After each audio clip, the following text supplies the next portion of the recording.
Hi everyone, আসসালামু আলাইকুম। কেমন আছেন সবাই? আশা করি ভালো আছেন। এখনও যারা আমার চ্যানেলটিকে সাবস্ক্রাইব করেননি তারা একটু কষ্ট করে সাবস্ক্রাইব করবেন। এখন চলুন বেশি কথা না বাড়িয়ে গল্পে ফেরা যাক। চৌধুরী বাড়ির কানায় কানায় আজ আলোয় ঝলমল করছে। বাড়ির বড় মেয়ে আজ গায়ে হলুদ, জমজমাট এলাহি আয়োজন। বাড়ির চারপাশে ঝুলছে লাল আর নীল রঙের আলো। একতলা থেকে শুরু করে ছাদ পর্যন্ত দপদপ করছে রঙিন বাতির ছটা। গেট থেকে মূল বাড়ি পর্যন্ত টানা হয়েছে আলোয় মোড়া পথ। বাড়ির পেছনের বাগানে বানানো হয়েছে হলুদের জন্য বিশেষ স্টেজ। পাকা মেঝেতে কার্পেট পাতা, চারপাশ ঘেরা পর্দা আর পেছনের দেয়ালে হলুদ রঙের ব্যাকড্রপ। স্টেজের সামনে রাখা হয়েছে বসার চেয়ার, যেখানে আত্মীয় স্বজন বসবে অনুষ্ঠানের সময়। ইনায়ার বাবা চাচ্চু আর তানভীর রান্নার দিক দেখছেন। ইরফান আর আবরার বসার ডেকোরেশনের দিকে সামলাচ্ছে। বাড়ির তিন গিন্নি কিচেন সামলাচ্ছেন। দূরের আত্মীয় স্বজন সবাই এসে পড়েছেন। তাদের নাস্তা পানির থেকে শুরু করে সব দিক দেখছেন ওনারাই।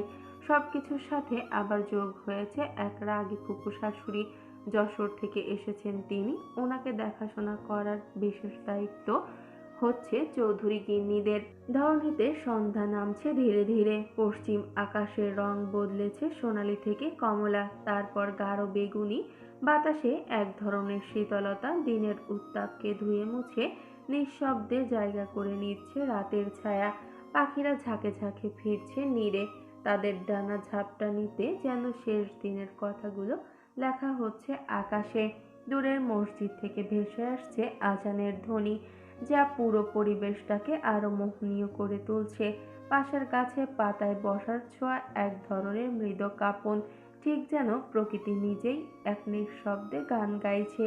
সারাদিন কাজ করে ঘেমে নিয়ে নিজের ঘরে এসেছে আবরার। সাদা শার্টের পিঠের অগ্রভাগ ঘামে ভিজে ছিপছিপ হয়ে আছে। নিজেকে আয়নায় দেখে আবরার নিজেরই যেন গা গুলিয়ে উঠছে। কাভার থেকে তোয়ালে আর ট্রাউজার নিয়ে ওয়াশরুমে ঢুকে আবরার।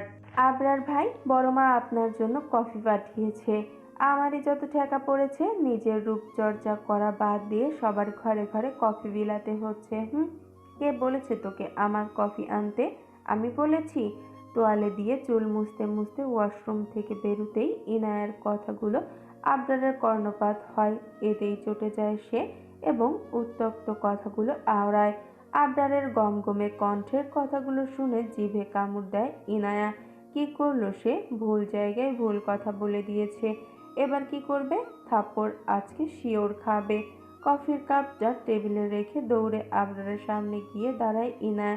তারপর জিভ দিয়ে ঠোঁট ভিজিয়ে বলে, আরে ভাইয়া, আপনার কাজ করে দিতে তো আমার কোনো সমস্যা নেই। আমি তো সবার কথা বলেছি। ইনায়ার পাশ কাটিয়ে কাভার থেকে নিজের টি শার্টটা নিয়ে মাথা গলিয়ে পরে নেয় সে। এমন ভাব করে যেন সে ছাড়া এই ঘরে আর কেউই নেই। এতেই যেন ইনায়ার প্রেস্টিজে আঘাত লাগে। বকবক থামিয়ে দরজার দিকে ফিরে যেতেই আবরারের ডাক পড়ে, দাঁড়া, বিছানার ওপরের শপিং ব্যাগটা নিয়ে যা। বিছানার দিকে তাকিয়ে শপিং ব্যাগটা দেখে খুশিতে চোখ জল জল করে ওঠে ইনায়ার। তার আবরার ভাই কত ভালো, শুধু শুধু সে কথা শোনায় এবার থেকে ভদ্র হয়ে চলবে। তার জন্য কি উপহার আনলো তা আগে দেখতে হবে। যেই ভাবা সেই কাজ। লাফিয়ে গিয়ে ব্যাগটা ধরেই ব্যাগের ভেতর হাত চালান দিল। ব্যাগের ভেতর থেকে বেরিয়ে এলো সিল্কের একটা লাল শাড়ি, পাড়ে সোনালি সুতো দিয়ে কাজ করা। শাড়িটা টান দিয়ে বের করে নিজের গায়ে জড়ায় ইনায়া। ইনায়ার হুটোপুটি দেখে এক পশলা হেসে নিল আবরার। তারপর নিজের মনে কিছু একটা ভেবে একটা শয়তানি হাসি দিয়ে ইনায়ার উদ্দেশ্যে বলে ওঠে, সাবধানে, তাপসির শাড়ি নষ্ট হলে তোর খবর আছে। কথাটা কর্ণপাত হতেই শাড়িটা হাত থেকে নিচে ফেলে দিল ইনায়া। উল্টো ঘুরে দরজার দিকে যেতে যেতে বলে উঠল, আপুর শাড়ি তো আপুকে এসে নিয়ে যেতে বলবেন। আমি কারো ফরমায়েশ খাটতে আসিনি। ছি অনিতা, তুই কি হিংসুটে! নিজের ভেবে প্রথমে শাড়িটা কি সুন্দরভাবে বুকে জড়িয়ে নিলি, যেই শুনলি শাড়িটা তোর না অমনি নিচে ফেলে দিলি। আবরারের কথায় পাত্তা না দিয়ে তার রুম থেকে বের হয়ে যাওয়ার জন্য ডান পা বাড়াতেই ইনায়ার হাতে টান পড়ে। চোখ মুখ কুঁচকে পেছনে ফিরে তাকায় ইনায়া। আবরারের হাতের মুঠোয় নিজের হাতটা বন্দি দেখে আবরারের দিকে এক পলক চেয়ে হাতটা টান দেয় ছাড়িয়ে নেয়ার জন্য। আরে বোকা, শাড়িটা তো নিয়ে যাবি। পারবো না, এত ঘুরে শাড়িটা এনেছি তোর জন্য, তাও নিবি না? আবরারের কথায় ভুরুচোরা কুঁচকে যায় ইনায়ার। নিজের কৌতূহল দমিয়ে না রেখে জিজ্ঞেস করলো, শাড়িটা আমার? আবরার মুচকি হেসে উত্তর দিল মাথা নাড়িয়ে। এতেই ইনায়ার কপালের ভাঁজ শিথিল হয়ে মুখে ফুটে ওঠে হাসির রেখা। তা দেখে ইনায়ার হাতটা ছেড়ে দেয় আবরার। আবরারের থেকে ছাড়া পেয়ে বিছানার সামনে থেকে শাড়ি তুলে আবরারকে ধন্যবাদ জানিয়ে দৌড়ে চলে যায় নিজের ঘরে। তার যাওয়ার পানে চেয়ে আবরার মাথার পেছনে খানিক চুলকে ঠোঁট বাঁকিয়ে হেসে ওঠে। হলুদের অনুষ্ঠান শুরু হয়েছে। তাপসীকে স্টেজে প্রথমে আশতাব চৌধুরী আর মাহমুদা বেগম হলুদ লাগিয়ে মিষ্টি মুখ করিয়ে অনুষ্ঠান শুরু করে। তারপর একে একে সবাই তাপসীকে হলুদে রাঙিয়ে মিষ্টি মুখ করিয়েছে। এখন স্টেজের সামনে সবাই সাউন্ড বক্স এ গান চালিয়ে নাচ করছে। তিহু আর ইরফান ও সবার সাথে তাল মিলিয়েছে। নাচ না পারার দরুন চেয়ারে বসে আছে ইনায়া।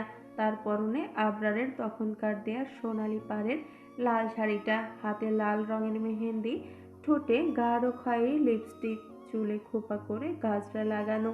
এ যেন জ্যান্ত পুতুল চৌধুরী বাড়ির কর্তাদের বাগানে বসে আছে। হাতের কাজ শেষ করে ইনায়ের পাশে এসে বসে আবরার। ইনায়ার কাজল টানা দু চোখ অনুষ্ঠান দেখতে ব্যস্ত। পাশে গোটা একটা মানুষ বসেছে, যেন তার কোনো খবরই নেই। অন্মিতা, শাড়িটা পছন্দ হয়েছে তোর? খুব। জানেন, আমি ঠিক করেছিলাম এমন একটা শাড়ি কিনবো, কিন্তু ওই দিন তো আমি ঘুমিয়ে পড়েছিলাম, তাই আর নেওয়া হয়নি। আচ্ছা, অনুষ্ঠান শেষ হয়েছে খানিকক্ষণ আগে। তাপসী, তিহু, ইনায়া সবাই এক ঘরে ঘুমোবে আজ, তাই তিনজন একসাথে বিছানায় বসে গল্প করছে। হঠাৎ কিছু মনে পড়ার ভঙ্গিতে আর্তনাদ করে ওঠে ইনায়া। ইসরে, আবরার ভাইকে তো ধন্যবাদ দেয়াই হয়নি। ইনায়ার কথায় তাপসী, তিহু একে অপরের মুখ চাওয়াচাওয়ি করলো। কি বলছে এই, আবরার ভাইকে ধন্যবাদ দিবে? মাথা ঠিক আছে ওর, নাকি অতিরিক্ত খুশিতে বকছে? বাহ, কি জন্য ধন্যবাদ দিবি শুনি? এই সুন্দর শাড়িটা উপহার দেওয়ার জন্য। কি? তিহুর চিৎকারে কানে হাত চেপে ধরে ইনায়া, বিরক্তি ভঙ্গিতে মুখ বাঁকায়। আস্তে বোন, একটু হলে এখনই কালা হয়ে যেতাম। কাহিনী কি খুলে বল। রুমের দরজা দিয়ে বেরুতে বেরুতে জবাব দেয় ইনায়া। ফিরে এসে বলছি। পিঠময় খোলা চুল দোলাতে দোলাতে হাঁটা দেয় আবরারের ঘরের দিকে। আবরার দরজার সামনে এসে কড়া নাড়তেই ভেতরে যেতে বলে আবরার। ঘরে ঢুকে আবরারকে উদম গায়ে দেখেই কোনো রকম চোখটা নিচে নামিয়ে উল্টো দিকে ঘুরে যায়। ভুল সময় আসার জন্য দুঃখিত, পরে আসবো, এখন যাই। ঠিক আছে, যা। যেই দরজা দিয়ে ফিরে হাঁটা দিবে তখনই ঘটে বিপত্তি। শাড়িতে পা পেঁচিয়ে মেঝেতে পড়ে যায় ইনায়া। তা দেখে উদম গায়ে ইনায়ার দিকে এগিয়ে আসে আবরার। দুর্ভাগ্যবশত কারেন্টও চলে যায়। আবরার হাতড়ে সামনে এগিয়ে গিয়ে ইনায়াকে তোলে। পায়ের শাড়ি আটকার দরুন শাড়ির সবগুলো কুচি খুলে গেছে। আশতাব চৌধুরীর ফুপু আম্মা করিডোর পার হওয়ার সময় কারেন্ট যাওয়ার কারণে আবরারের ঘরের সামনেই দাঁড়িয়ে পড়েন তিনি। এতে করে ইনায়ার মৃদু চিৎকার ও তার কানে যায়। ততক্ষণে জেনারেটর চালু হওয়ায় আবরারের ঘরের দরজা খুলে ইনায়া আবরারকে একসাথে ওই অবস্থায় দেখতে পান তিনি। আর এইটাই যেন যথেষ্ট ছিল চৌধুরী বাড়ির দুই ছেলে মেয়ের গায়ে কলঙ্ক লেপ্টে দেওয়ার জন্য। তবে বিধাতা কি এই লিখেছিল তাদের কপালে? রাত বাজে 1টা। যেখানে আজ বিয়ে বাড়ির হিসেবে আনন্দ করার কথা ছিল সবার, সেখানে আজ নিজেদের পরিবারের সম্মান বাঁচানোর যুদ্ধে নেমেছে চৌধুরী পরিবার। অপরাধী ও পরিবারের দুই সন্তান, সবার বড় পুত্র আর সবার কনিষ্ঠা কন্যার গায়ে আজ একে অপরকে নিয়ে কলঙ্ক লেপটেছে। আবরারের ঘরের দরজা ঠেলে ঢুকে আবরার আর ইনায়াকে মেঝেতে অপ্রস্তুত অবস্থায় দেখে ফেলে সিতারা বেগম। ইনায়ার শরীরের নিষিদ্ধ জায়গা স্পষ্ট বিদ্যমান, শাড়ির যা ইচ্ছে তাই অবস্থা। আবরার উদম গায়ে তার পাশেই বসা। এই দৃশ্য দেখতেই রাগে চিল্লিয়ে সারা বাড়ি মাথায় উঠান তিনি। সবাই এসে জড়ো হয় আবরারের ঘরে। কিছু দূর সম্পর্কের আত্মীয় নিজেদের মধ্যে কানাঘুষা শুরু করেন। এতে কিছু মানুষের মাঝে ইনায়া এখনো অবাক চোখে সব দেখে যাচ্ছে। তার মুখ দিয়ে কোনো কথাই বেরুচ্ছে না। আবরার বাবা চাচাদের বোঝানোর চেষ্টা করেছে যে তারা যা ভাবছে বিষয়টা তা নয়। সে মাত্র শাওয়ার নিয়ে ওয়াশরুম থেকে বেরিয়েছে। তখনই অন্বিতা খাবার নিয়ে আসে আর ও পায়ে শাড়ি পেঁচিয়ে পড়ে যায়। শাড়ির কুচি খুলে যায়, মুহূর্তেই কানাঘোষা শুরু হয়ে গেল। খবর ছড়িয়ে পড়ে সারা বাড়িময়। কয়েকজন রংচং মাখিয়ে বর্ণনা করলো আবরার আর ইনায়া বাড়ির সবাই ঘুমিয়ে যাওয়ার পর সেই সুযোগে আবরারের ঘরে আকাম কুকাম করছিল। তখনই সিতারা বেগম হাতে নাতে ধরে পড়েছে। ইনায়ার ব্যাপারটা বুঝতে কিছুটা সময় লাগে, বুঝতে পেরেই হতভম্ব হয়ে যায়। পৃথিবীর সব ভাষা যেন আবরারের কাছে এসে নির্বাক হয়ে গেল। এই ঘৃণ্য অপরাধের জবাব আবরার কি করে দেবে? আবরারের মাথা কাজ করলো না। হঠাৎ করেই আয়শা বেগম মুখে আঁচল গুজে কেঁদে চলেছেন। মেঘা বেগম তাকে সামলানোর চেষ্টা করছেন। মাহমুদা বেগম বাকরুদ্ধ হয়ে দাঁড়িয়ে আছেন। ঠিক তখনই ঘরে বোম পড়ার মতো বিস্ফোরণ ঘটায় আবরারের বা গালে দেয়া আশতাব চৌধুরীর চড়টা। আবরারের গালে হাত দিয়ে অবাক হয়ে তাকিয়ে আছে নিজের বাবার দিকে। বাবা! চুপ করো বিয়াদব ছেলে, আমি তোমার কোনো কথাই শুনতে চাই না। এই দিন দেখার জন্য আমি আর তোমার মা বেঁচে ছিলাম। আমার চোখের সামনে থেকে দূর হও, বেরিয়ে যাও বাড়ি থেকে। বাবার বলা কথাটায় চুপ হয়ে গেল আবরার। কাকে বিশ্বাস করাবে যেখানে নিজের বাবাই বিশ্বাস করছে না তাকে? আশরাফ চৌধুরীর কথায় তার পাশে দাঁড়িয়ে থাকা ও সোফায় বসে থাকা আশরাফ ও আফতাব চৌধুরী চমকে ওঠেন। আশরাফ চৌধুরী বলে ওঠেন, ভাইজান মাথা ঠান্ডা করো তুমি, কি বলছো এসব তুমি? তাদের কথার মাঝে আবরার বলে ওঠে, ঠিক আছে, তোমরা যা সিদ্ধান্ত নেবে তাতেই আমি রাজি। তখনই সিতারা বেগম গর্জে উঠে বলেন, পাপ করে আবার বড় বড় কথা বলছো? এই পাপ মোচন একমাত্র বিয়ে দিয়াই করতে পারবা। কাজী ডাকো হক বলে, কাজী ডাকো। কথাটা ইনায়ের কর্ণগোচর হতে ডুকরে কেঁদে ওঠে সে। মেঝেতে হামাগুড়ি দিয়ে বড় আব্বুর পা জড়িয়ে কাঁদতে কাঁদতে ইনায়া বলে, উপরওয়ালার কসম বড় আব্বু, আমরা কোনো পাপ করিনি। আমি আর আবরার ভাই নির্দোষ। ইনায়ার কথায় ও আশতাব চৌধুরী কোনো নরণচরণ না দেখে আবরার এগিয়ে আসে। এসে ইনায়ার ডান হাতের কনুই চেপে ধরে মেঝে থেকে তুলে বুকে জড়িয়ে নেয়। আবরার ইনায়াকে জড়িয়ে ধরতেই ওর কান্নার গতি বাড়তে লাগলো। আবরারের পিঠের শার্ট খামচে চিৎকার করে বলে উঠল, ওরা কেন আমাদের বিশ্বাস করছে না আবরার ভাই? তবে এটাই কি সবার আসল রূপ? আমি আর পারছি না ভাইয়া। দেহ দেহ হক বলে, দেহ হক বলে সামনেই যেমনি ঢলাঢলি করতাছে, না জানি বন্ধ ঘরে কি করছে। চুপ, আর একটা কথাও কেউ বলবেন না অন্মিতার চরিত্র নিয়ে। ও এখন পবিত্র ফুলই আছে, যেই ফুল কারো ছোঁয়ার নেই, একদম পবিত্র নিষ্পাপ। তখনই ফুপু শাশুড়ি বলে ওঠে, এতদিন শুনছি চোরের মায়ের বড় গলা, এখন দেখছি চোরেরও বড় গলাই হয়। এক ঘরে ওরে শাড়ি খোলা আর তোমারে উদম গায়ে দেখছি। কি কইতে চাও, আমি কি অন্ধ? সিতারা বেগমের কথায় বাকি আত্মীয় স্বজনরাও সায় জানালো তাদের এই কুরুচিপূর্ণ কথায়। আবরার নিজের দুচোখ বন্ধ করে ফেলে, চোখ খুলে নিজেকে শক্ত করে একটা সিদ্ধান্ত নেয়। তারপর সবার উদ্দেশ্যে বলে, হ্যাঁ, আপনি সত্যিটা দেখেননি, সেজন্য আপনি অন্ধই। দেখ রে আশতাব, তোর পোলা আমারে অপমান করতাছে। আবরার মুখ সামলে কথা বলো বিয়াদব ছেলে। ওকে বিশ্বাস করছো না তো আমাদের? ঠিক আছে, কাজী ডাকো। আমি অন্মিতাকে বিয়ে করব, এক্ষুনি করব। ওর গায়ে কোনো কলঙ্ক আমি লাগতে দিব না। যে কলঙ্ক আমার জন্য লেগেছে সেই কলঙ্ক আমিই মুছবো। কথাটা বলেই ইনায়ার অগোছালো চুলগুলো কানের পেছনে গুজে ইনায়ের চোখের পানি মুছে দেয়। অসহায় চোখে ইনায়ের ফোলা চোখে আর রক্ত জবার নেয় লাল নাক মুখের দিকে তাকিয়ে বলে, আর একটু অপমান সহ্য করে নে, তারপর তোকে নিয়ে অনেক দূরে চলে যাব আমি। সব ঠিক করে দিব অন্বিতা। তানভীর, কাজীকে কল করো, এখনই ওদের বিয়ে হবে। ঠিক আছে বড় আব্বু। বড় আব্বুর কথায় তানভীর কাজীকে কল দিতে দিতে বাড়ির বাইরে চলে গেল। কিছুক্ষণ আগেই কাজী ডেকে আনে তানভীর।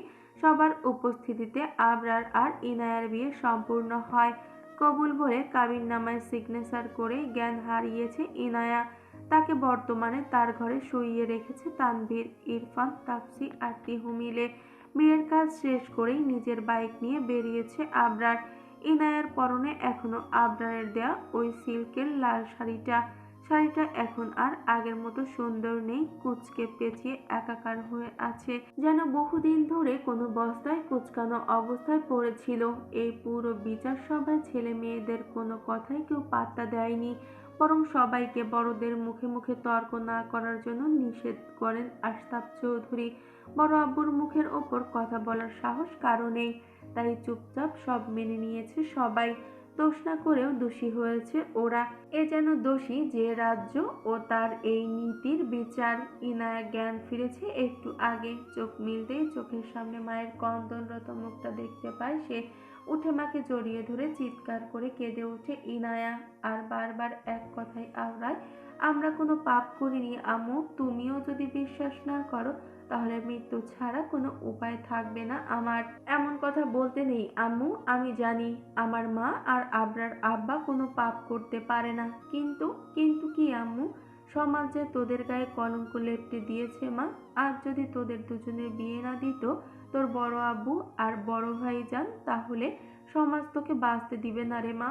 ছেলেদের যে কলঙ্ক হয় না, সব কলঙ্ক তো মেয়েদের। আয়েশা বেগমের কথাগুলো বলতে বলতে বুক থেকে ইনায়ের মাথাটা তুলে দু চোখ মুছে দিতে দিতে বলল, আমার বিশ্বাস আবরার তোকে কখনো অবহেলা করবে না মা, যা হয় সব ভালোর জন্যই হয় আম্মু। ওনাদের কথার মাঝেই ঘেমে নিয়ে একাকার হয়ে ইনায়ের ঘরে ঢুকে আবরার। অন্মিতা, চোখে মুখে একটু পানি দিয়ে নে, আমি বাহিরে অপেক্ষা করছি, তুই ফ্রেশ হয়ে আয়। আবরারের কথায় আবরারের দিকে চোখ তুলে চায় ইনায়া। আবরারের কথা শুনে আয়েশা বেগম তাকিয়ে জিজ্ঞেস করলো, এই রাতে কোথায় যাবি আব্বা? জানি না মামুনি, তবে আমি অন্যকে নিয়ে আর এক মুহূর্ত এই বাড়িতে থাকতে চাই না মামুনি, আমাদের আটকেও না প্লিজ, কষ্ট করে ওকে শাড়িটা ঠিক করে পরিয়ে দিও। কথাটা বলেই ইনায়ার দিকে অসহায় চোখে চেয়ে ঘর থেকে বেরিয়ে যায় আবরার। ইনায়া এখনো অবাক চোখে আবরারের যাওয়ার পথের দিকে তাকিয়ে আছে। আজ যা হয়েছে সব তার মাথার ওপর দিয়ে যাচ্ছে। আয়েশা বেগম কথা না বাড়িয়ে ইনায়াকে ধরে বিছানা থেকে নামিয়ে শাড়িটা ঠিকভাবে পরিয়ে ওয়াশরুম থেকে চোখ মুখে পানি দিয়ে আনে। তিনি জানেন আবরার কখনোই ইনায়াকে কষ্ট পেতে দিবে না। তারপর দোয়া পড়ে মেয়েকে ফু দিয়ে কপালে চুমু খায়। এতেই যেন ইনায়ার আবার কান্নার বাঁধ ভাঙল। কাঁদে না বোকা মেয়ে, আবরারের সাথে খুব সুখী হ মা, আমার দোয়া সব সময় তোদের সাথে আছে। তারপর ইনায়ের হাতটা শক্ত করে ধরে হাঁটা দেয় ঘরের বাহিরে, অপেক্ষারত আবরারের কাছে তার আমানত তার হাতে তুলে দেওয়ার জন্য।